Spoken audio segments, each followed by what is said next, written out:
Hey, good morning, everybody. It is Wednesday. It is time for Coffee with PC. I have got my cup. This is that one that has the warmer on my desk. Got to say, I think this, maybe cup number 4, if I'm honest. Haven't been sleeping well lately. Went Memorial Day, went up Sunday to spend the evening, and next day, Monday, with Caroline. Slept on an air mattress. Of course, you ever slept on an air mattress? Not always the most comfortable. Plus, we took our puppy dog with us who, was disturbed by all the noises in her apartment and woke me up several times during the night. And I guess liked it so much that since then has done that a few other times too. So, I'm enjoying my coffee, keeping it nice and warm. I think it's going to be a close companion. Of course, you might notice I have 2 coffee cups. This isn't what I'm drinking out of today. This is the reminder one. I think, believe it or not, it's possible we'll finish Colossians this week. It may be this week, it may be 2 weeks. I doubt it'll be 3 more Sundays. So that means it's the last chance you have to win this coffee cup with the gift cards in it for memorizing Colossians 1:15 through 20.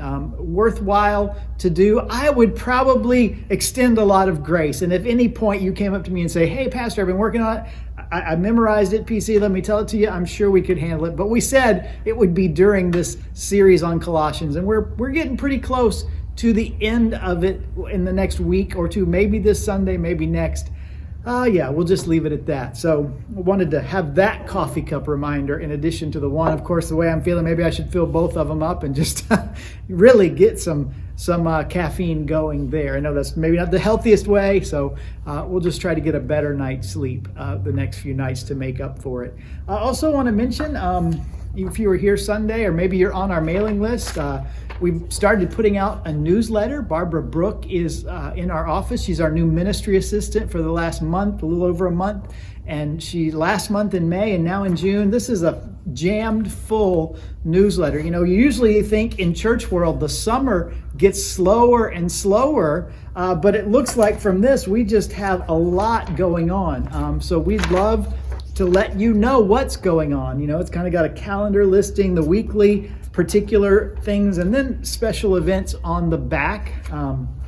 So we'd love to we have some of these printed out. They're here if you're here on Sunday, or you can drop by the office anytime. We also can email it to you. We have an email newsletter list. If you would contact me or the church office, if you're watching on Facebook or some other place, you can just comment in the comments, and that way, either on Facebook or YouTube, that way, or just call the church office and we will add you to the list to make sure you get this newsletter and all the future ones in the next months ahead. So that's coming up. And I say that because there's something on the newsletter I want to highlight. We haven't done this in quite a long time, probably because of all the upheaval of the last year due to the pandemic, due to COVID and whatnot. But we are going to, in June, on Sunday, June 13th, if you watch the stream, I got the date wrong on the announcement slide.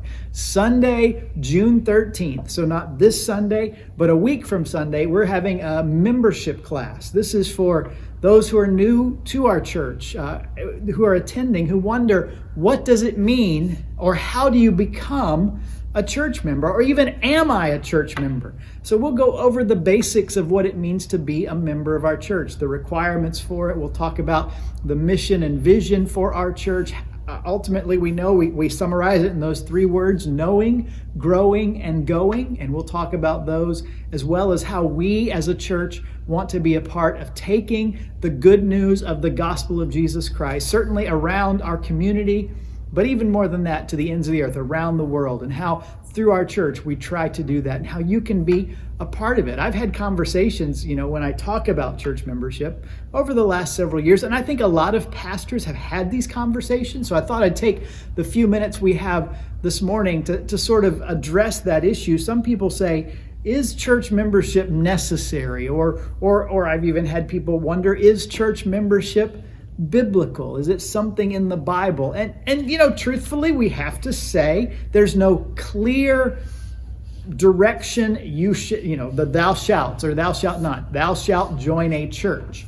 But having said that, how the New Testament particularly describes the church, the things that it says about how the church is organized and is function, certainly implies membership. One of the places is in the book of 1 Corinthians.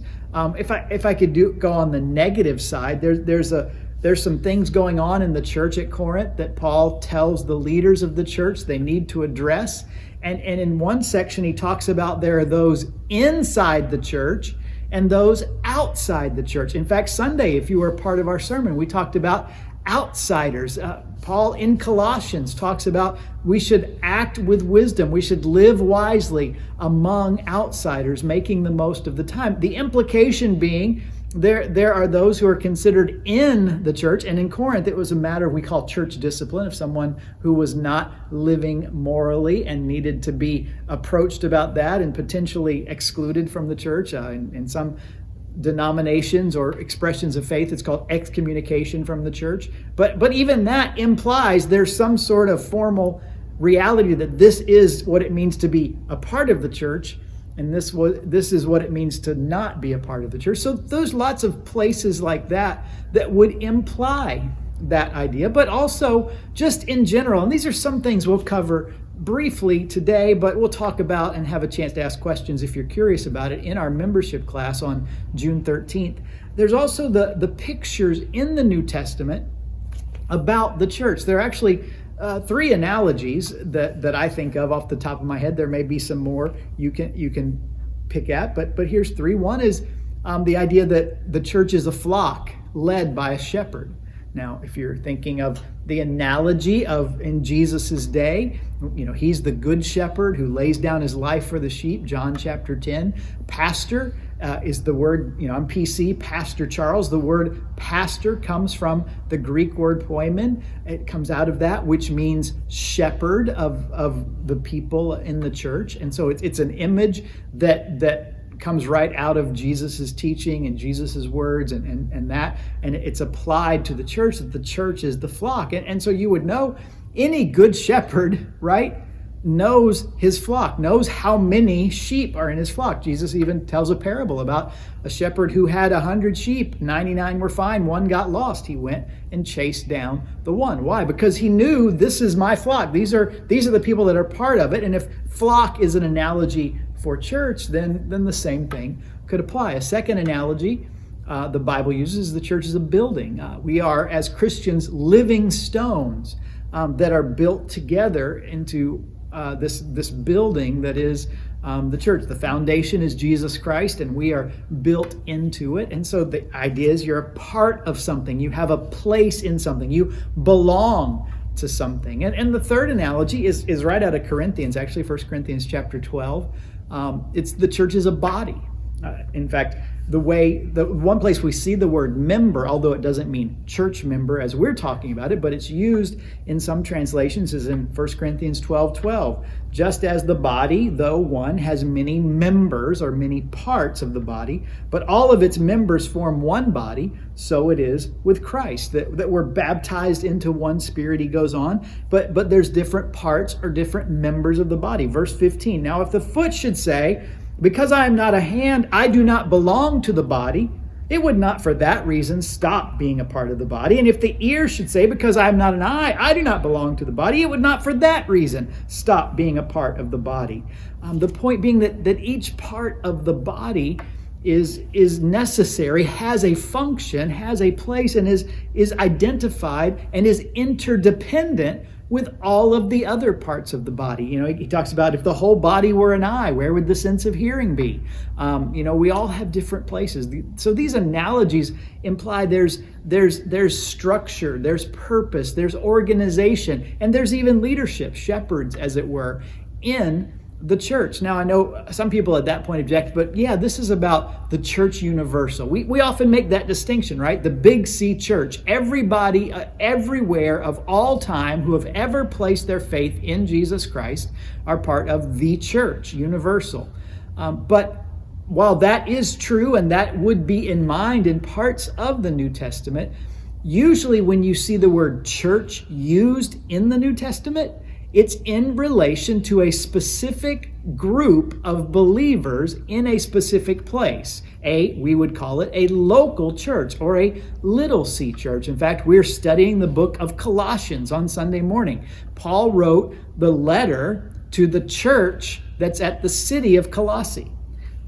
And there's 13 letters in the New Testament, not all of them written to churches, some to people, but most of them bear their names based upon the name of the place where the church was meeting. Romans was written to the church at Rome, Corinthians, the church at Corinth, Galatians, Ephesians, Philippians, Colossians, Thessalonians. We've got several of his letters that are directed at churches. And in fact, we'll see on Sunday or in the next couple of weeks, Paul talks about in his closing greetings of the book of Colossians, he would say, what I want you to do is the letter that I've given to you, make sure you share it with the church at Laodicea, another church in another place. And you make sure the letter that they got, you read as well. So the implication is clear. There are these organized bodies in the New Testament that are local churches. And so we are that local church. Now, we're not the only local church in Key Largo. You probably know that if you're one of our locals. There aren't many places that don't have multiple churches. That's the norm, right? In fact, downtown in some older cities and many cities in general are often, larger cities, you've got the First Baptist Church and the First Presbyterian Church and the First Methodist Church. Often they'll be just almost right next to each other in the center of towns. So this idea of local churches we understand, and the Bible would tell us that we each have a part and a function in a local congregation. We are all members of a body with a particular ability, with a particular gift, with a particular usefulness. And so that's what we're going to talk about in our new members class, how God may be leading you to be a part of this local body. And by doing that, God has uniquely gifted you and placed you here so that you can add to who we are and be a part of the mission we have to take the message of Jesus, not just in Key Largo and in the Keys, but around the world. So I hope you'll mark that on your calendar. It's going to be in person. I think we're going to have a Zoom set up as well. I think it'll be much more dynamic in person. If you can come in person, we'll do that together. Sometimes when you have a mixed group where some are in person and some are on like Zoom or internet, it's easy for the focus to be on the in-person. So we'll do our best if you are only able to come by Zoom to do it that way. But you got to let me know so I can get you the Zoom link, the passcode and meeting ID if you're interested in this new members class and not able to be here in person. It's just a one-day, June 13th. It's a Sunday after the morning service. We'll get started maybe 10:15, 10:30, and it won't go any longer than 12:30, a couple hours, and we'll try to hit all the highlights of who we are as a church, a little bit of our history. We're First Baptist Church. What does that mean? Who are we affiliated with? We'll talk about the requirements, as it were, to be a member, the rights you receive by becoming a member of the church, and so on. We'll talk about a lot of that, and I hope that many of you will join us. I know we have some people that have expressed a desire to officially become members. I hope you'll be there, and others who are maybe new and just kind of feeling around the edges about our church. This is a great way. Denise and I are leading it, and so it'll be a time you can ask us questions personally or about the church, and we'll do our best to answer those. So that's June 13th.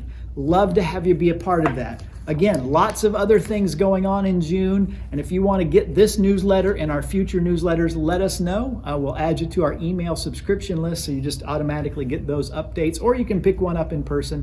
Either way, I am going to go back and finish this cup of coffee. As I said, I think it's number 4. Maybe that's all I'll need today. It's mid-morning.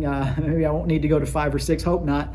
And I'm mostly going to try to get a good night's sleep tonight. So thanks so much for spending a few minutes with me this Wednesday. And I hope to connect with you in worship on Sunday. We'll be online. We'll be maybe finishing up the book of Colossians. So join us. Take care, everybody. Have a great week.